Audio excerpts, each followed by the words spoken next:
Hey, you wanna see something cool?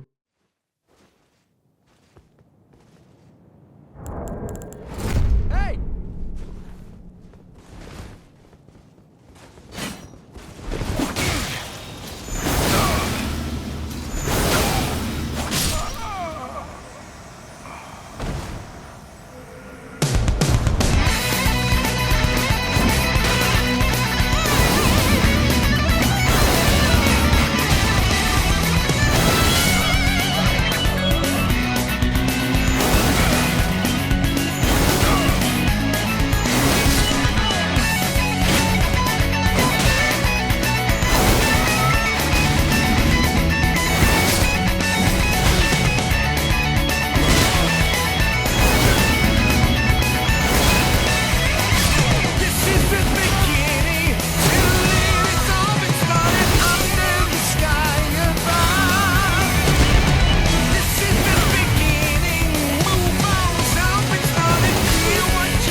Moonveil.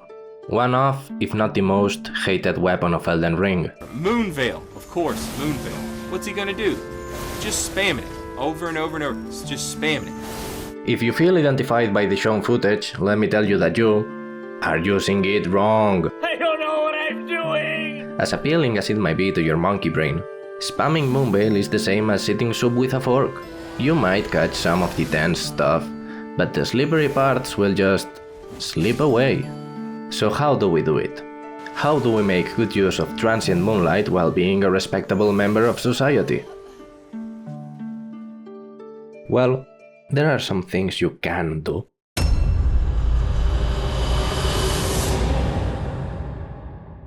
Introducing Recusant Revan. He's a beautiful person that lives inside of my PC and has gracefully accepted to test some stuff on minimal latency. You see, Elden Ring evasive maneuvers can be separated in two groups, rolls and ashes of war. While medium and light rolls share the same 16 iframes and 5 punishable frames until you can roll again, Bloodhound Step has 1 extra iframe over Quickstep. 10 frames against 9 frames. But how does knowing this make me better at Moonveil? It does because Moonveil excels at two things: making people roll and, more importantly, hitting people that roll. Elden Ring katanas have access to 6 attacks in their moveset that, assuming that they land, will grant you frame advantage, meaning that you will recover from your attack animation before they finish their stun animation. Having frame advantage allows you to time a roll catch. And that's the keyword with Moonveil. You have to time it, by roughly these amounts.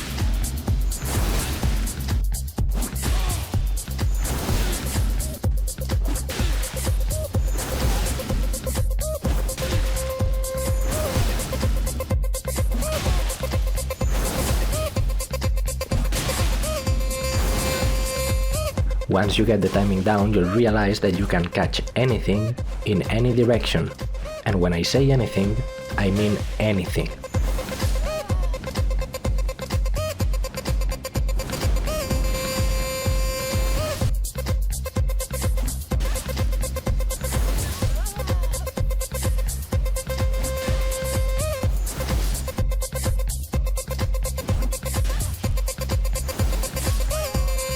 So we found a way to land the Light Ash of War. There are many things that you could do to follow up, like the R1 through combo or go for a stagger with throwing knives like Captain Levy showcased a few days ago. But what you really want to do is another one.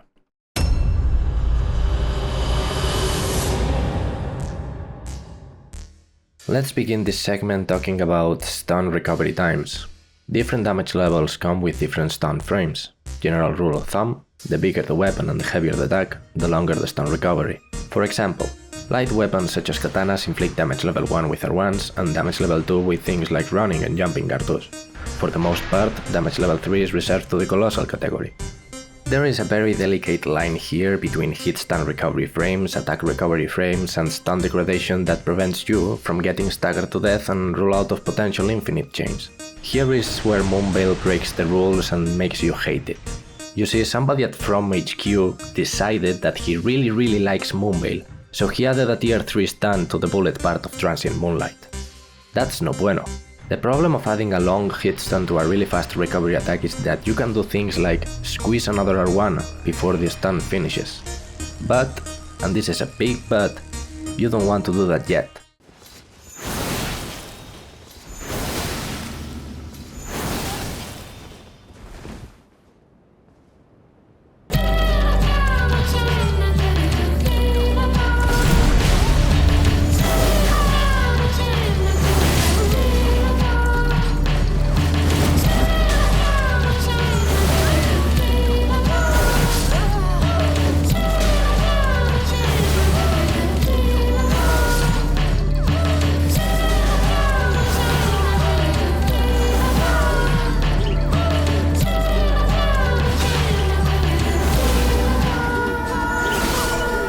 I call this the Gazpacho loop, because I'm Spanish and you can't tell me what to do. But let's rewind this and break it down so we can understand what's happening here.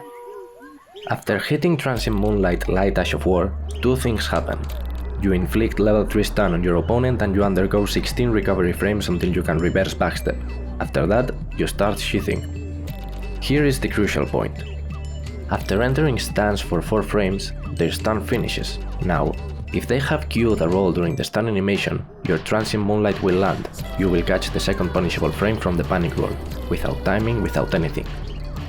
This is only possible because this thing has tier 3 stun. Now, under the condition of a panic roll after stun, if Revan here had infinite health, I had infinite stamina and infinite FP, we could do this forever. It loops on itself. So we integrate this into our first openers and we do a quick damage count. Assuming a power stance setup, jumping L1 does around 550 to 650 damage. L2R1 does around 700 damage once, then twice. That's 1900 damage low balling it. Now is when you true combo the R1 to pump this to 2250 damage. This basically is a TOD to anyone not running Morgoth's rune.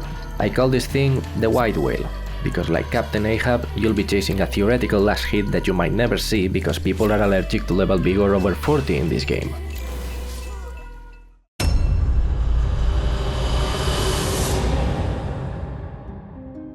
Now, as insta-win as this thing may look like, there are a lot of things you can do against it.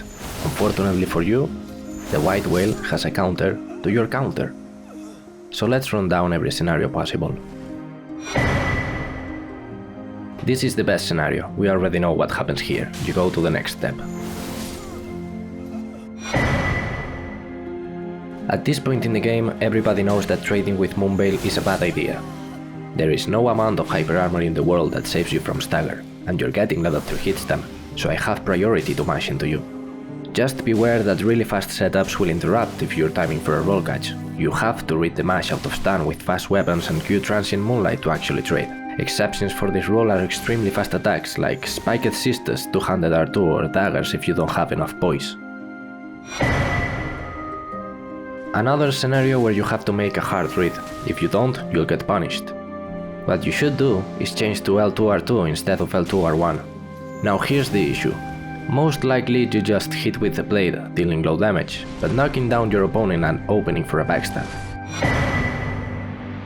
This one is latency dependent. Sometimes they'll parry you if you time for the roll catch, sometimes they'll get partialed. You have two options. Either you queue it after stun so they get partialed and you can punish that, or you extremely delay it so they whiff the parry. The real counter. You miss. Now what? You mix things up? Missing the first one doesn't mean you'll miss the second one, but if you're fighting someone with good reactions, you'll have to adapt to it and stick to your fundamentals. So let's continue from best scenario. Let's assume first part lands. Now you do the safest thing you can do. You backstep into their face. Since I don't want to repeat myself, I'll let you know now that every scenario that we already covered applies the same, except one. You see, if you try to mash against someone backstepping into you, you'll instead get a backstab grab. And since Transient Moonlight turns your character more than 135 degrees, it fails.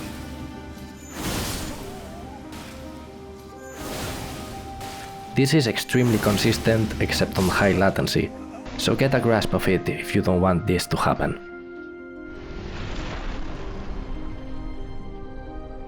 And I know what you're thinking right now. Gee, do I have to learn reverse backstep for this to work?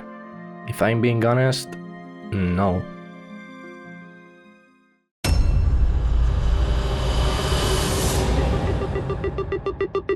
There is something extremely easy to do with Transient Moonlight. If you see somebody end the roll and start another one while you're holding stance, release after you see the first roll finish and your roll catch them. Now, if I were to hit somebody for, I don't know, 1300 damage, there is a really solid chance they would roll. You could also do this as a wake up attack, since first rolls on wake up don't have punish frames. Or you could just empty jump, sheath and hold. This is a more psychological warfare approach than a mechanical skill one. But look me in the eyes and tell me you don't double roll here, because I'm starting to feel like Samuel L. Jackson. I dare you! I double dare you! This is another kind of read, more of a sadistic one in which I'm betting on you double rolling while I'm sheathing. You can't outspace Transient Moonlight and you can't strafe it, you have to roll it. But you don't know when. Your own fear and anxiety is, in fact, what's getting you killed. Now, the other I'll do. The more you understand how to use Transient Moonlight, the less you're gonna use it. Sure, you could adapt your timings and roll catch with this instead, but you'll lose options. Recovery on this one is higher, so you can't true combo into an R1 or loop it like the light one. The way I see it, this is more of a long-range punish against dumb stuff. This doesn't mean it has no utility, this is more of a finishing move rather than a setup for follow-ups move. And that's it. If you learn to do everything I've shown you, if you don't hear the community shunning this weapon, if you take your time to learn how to use Moonveil, you'll get this click, this feeling of understanding what you're doing, and everything becomes easier and you go from spammer to a monster.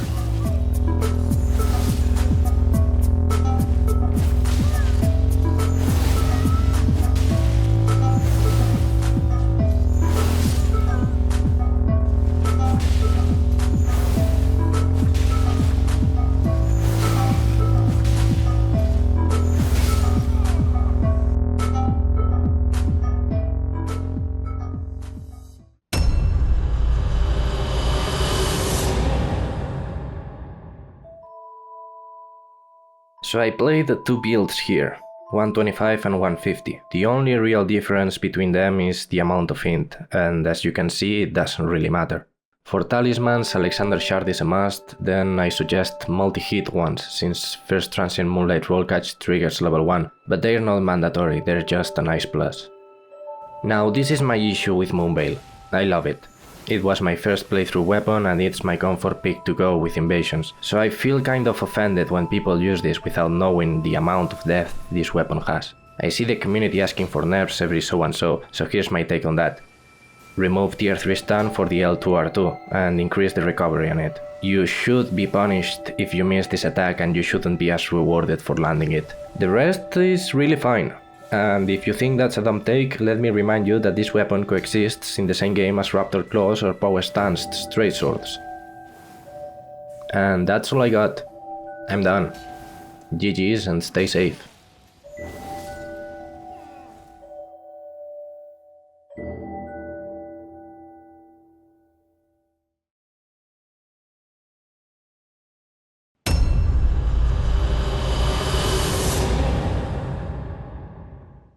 Spam the laser.